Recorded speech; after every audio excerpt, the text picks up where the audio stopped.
c'est ça. Tu remarqueras, bon, que c'est filmé, voilà, tu remarqueras que ces sabres-là, tu vois, sur le mamelouk, sont en forme de, c'est une forme de croix à peu près, hein. Ici, tu le vois bien la croix. Oui. Hein, voilà. Ça protège assez mal la main. D'accord. Et quand le coup de sabre peut glisser, s'il est mal bloqué par celui qui se défend, il va toucher la main. Et la main qui tient le sabre, si elle devient inutilisable, tu es désarmé. D'accord. Tu as sa merci. Alors, on entourait un mouchoir sur lui-même ici. On roulait et roulait. Roulait 2 fois, roulait sur lui-même et roulait autour du poignet. Sur cette longueur-là, un foulard au mouchoir de chaque côté. De telle manière que le sabre glissait, il touchait le mouchoir et pas le poignet. C'était un système qui était employé au combat. Sous Napoléon Ier, entre autres. Sous Napoléon, oui, mais bien avant. Eux, ils ont fait que, si tu veux, le perpétuer cette méthode. Voilà. Et voilà, donc, si tu veux, là, le mamelouk, par exemple, il n'a que le gilet et sa coiffe, qui est authentique. Hein. Le pantalon, la chemise, la taillole, là, la chemise, c'est une chemise du père Brunon, et le pantalon, c'est une récup. Voilà. Ça n'a rien à voir avec les mamelouks de l'époque, mais c'est pas d'époque, mais c'est dans le style des mamelouks de l'époque. Ça, c'est un emblème, ça s'appelle un toug. C'est un emblème leur bannière, qui est de bannière de ralliement. Ça permettait de savoir où était toujours le chef. Il ne faut pas l'oublier. Quand c'était brandi, le chef était là et signalait que si on avait demandé quelque chose où on devait venir à cet endroit-là précis.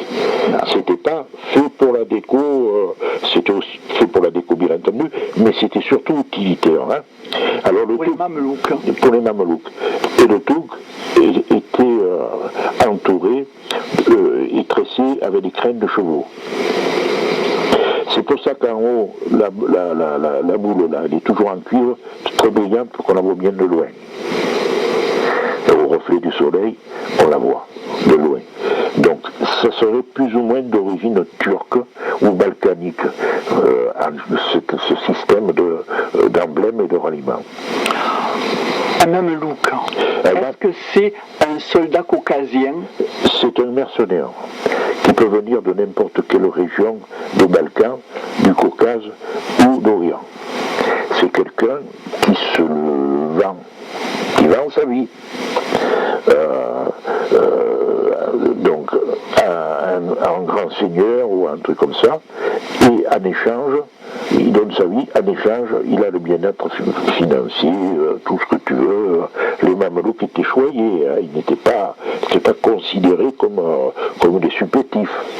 Parce qu'il ne faut pas oublier qu'avant d'être mamelouks de l'empereur, ils ont été mamelouks de l'Égypte. Et bien d'autres pays, de la Turquie, tout ça. Tout le monde avait ces groupes de mercenaires, de mamelouks. Parce qu'eux, ils se battaient vraiment. À l'origine, l'Empire ottoman, ils avaient leur propre mamelouks, c'était pas des mercenaires, c'était des autochtones.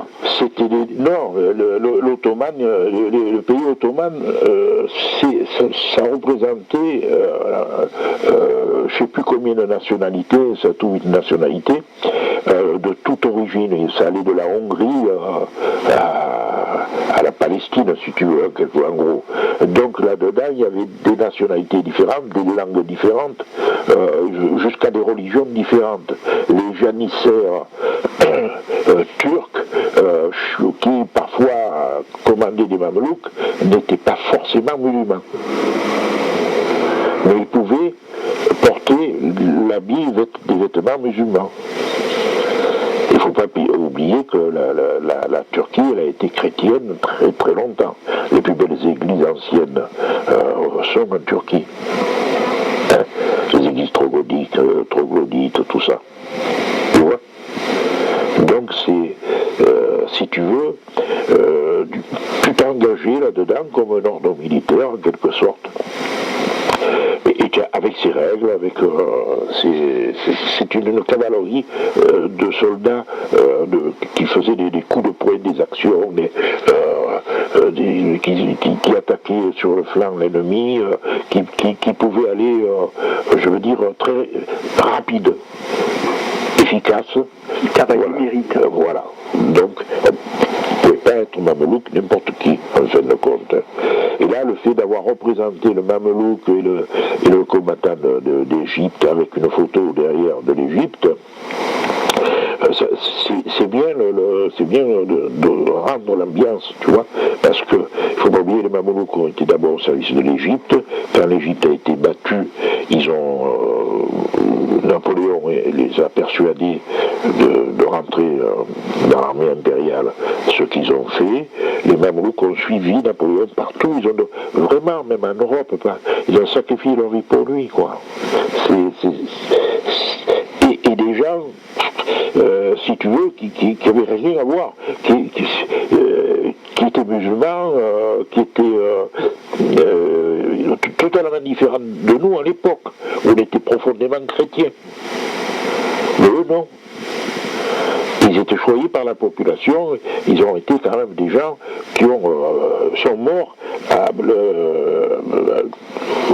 quand Napoléon a abdiqué définitivement, et ainsi de suite. C'est le terme mercenaire qui dans les idées, dans les mentalités, est un peu péjoratif. Voilà.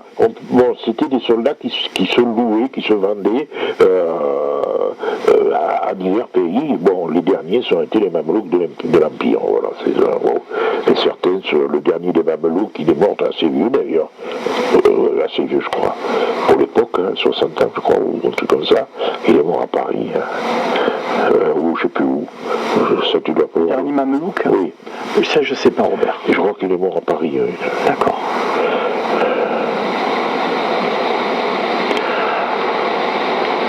L'Empire autrichien, on dit qu'ils avaient l'habitude de se battre contre l'Empire ottoman, notamment les Mamelouks de l'époque. Oui, parce qu'ils étaient à leur porte. Et parce qu'ils auraient gardé, pour se battre contre les Mamelouks qui avaient un sabre très recourbé, ils avaient inventé, entre guillemets, le sabre. Qu'est-ce que tu en penses, Robert ? Non, le sabre était depuis très très longtemps. La seule chose que, si tu veux, qui a été réglementée vraiment à partir du XVIIe, XVIIIe siècle, qu'on a commencé à réglementer les armées, c'est l'uniformité des armes. Parce qu'à l'époque, chaque capitaine ou celui qui avait les moyens, seigneur, faisait son propre régiment ou sa propre compagnie. Et il achetait des armes en fonction du nombre de soldats qu'il avait. Et s'il était riche, il achetait des armes dernier cri. S'il était pauvre, il achetait des armes. Alors il n'était pas rare qu'au XVIIIe siècle, on trouve des armes à silex, mais aussi des armes à mèche du siècle d'avant. C'était pas rare, ça, parce que c'était en fonction de l'argent disponible. Alors donc, si tu veux, il a fallu uniformiser tout ça. Ça a commencé sous Louis XIV, on a commencé à essayer de faire aussi bien pour l'armement léger que pour l'artillerie. D'abord, on s'est aperçu que les sabres longs pour l'infanterie étaient inutiles. Alors on est retourné en arrière, puisque on est retourné, si tu veux, on a fait d'abord une synthèse avec le glaive romain et le sabre. Le glaive romain avait un avantage très très net, c'était qu'il était court. Et quand le combat à pied, ce sont des combats très rapprochés. Si le sabre est long, il est encombrant, est inutile. Alors qu'il faut des sabres courts. Et c'est là qu'on a commencé à sortir les modèles de briquet d'infirme. Enfin, pourquoi briquet ? Mais parce que le sabre était court et on faisait des étincelles avec en se frappant sur les lames. Tout simplement. Voilà. D'accord. Et oui. Et donc, si tu veux, on est retourné vers le briquet d'infanterie, c'est-à-dire le sabre court. Je ne sais pas si on le voit, non, on ne le voit pas. Bon. Il y avait ce sabre. On a gardé le sabre long que pour les cavaliers. D'accord. Parce que le cavalier, il a besoin de la distance pour s'approcher de l'ennemi. Parce qu'il est à cheval, donc il est loin du piéton et loin du cavalier qui vient en face. Tu comprends? Alors donc il faut qu'il atteigne le piéton. Donc il faut une arme plus longue. Alors tu remarqueras que le sabre de Mamelouk est long et recourbé parce qu'il utilise lui le tranchant et non pas des stocks de pique devant. Le sabre, tu vois, court, qui est le briquet d'infanterie. Alors, il y a eu divers modèles de briquets jusqu'à celui qui soit employé définitivement par l'Empire. On le verra plus tard. Voilà, qui est un briquet court avec une garde solide en laiton.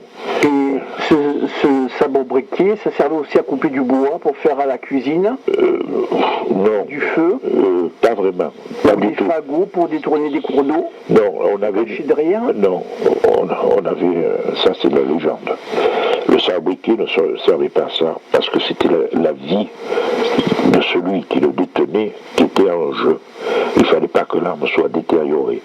Alors, donc, il était précieux et on n'utilisait pas pour couper du bois ni faire du feu. On le entretenait soigneusement et on révisait son tranchant régulièrement. Donc, il ne faut pas oublier que c'était son sabre qui garantissait sa vie. Et si on avait une arme détériorée ou chauffée, dont l'acier, une fois chauffé, soit devenu un peu mou, c'était condamner son possesseur, quoi. Voilà. Tu vois, là on le voit bien, le briquet d'infanterie, il est assez court. Et donc, et tu remarqueras les cols très hauts et le fameux foulard autour du cou, qu'il soit noir ou blanc, hein, c'est pareil, hein, tous longs, hein, aussi bien les cavaliers que les machins, pour le coup de sabre à la gorge. Et nous, on est resté d'une tradition de droitier. On est resté d'une tradition de droitier. Bon, il y avait des gauchers aussi, hein, mais bon, c'est le problème. Pourquoi droitier? Alors, c'est tout simple. Quand tu montes sur une charrette ou sur une diligence, celui qui conduit la diligence, la patache, la charrette, tout ce que tu veux, voiture à cheval, il est obligé d'être à droite. Parce que c'est à droite de la route qu'on voit les fossés. S'il est à gauche, il ne le voit pas. À droite de la route qu'on voit les fossés? Eh oui, je t'explique. D'accord, quand il est sur la charrette. Regarde, c'est la route. Ici, tu as les fossés, l'écoulement. Ouais. Si le gars il est assis là, il ne voit pas où sont les roues. C'est logique. C'est logique. Ouais. Donc il est à droite. Ouais, absolument. Et depuis toujours, on est parti de la droite, depuis les Romains. D'accord, Robert. D'accord.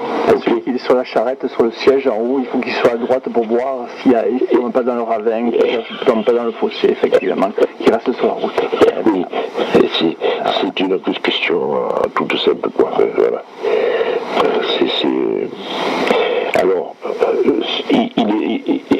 c'est pour cela que sur une diligence qui a 6 chevaux, il y a le cavalier qui est en haut, le cavalier, comment on appelle ça, celui qui guide, qui est en haut, et sur le cheval de tête, à gauche par contre, il est assis un cavalier avec des grosses bottes qui protègent les jambes, du timon.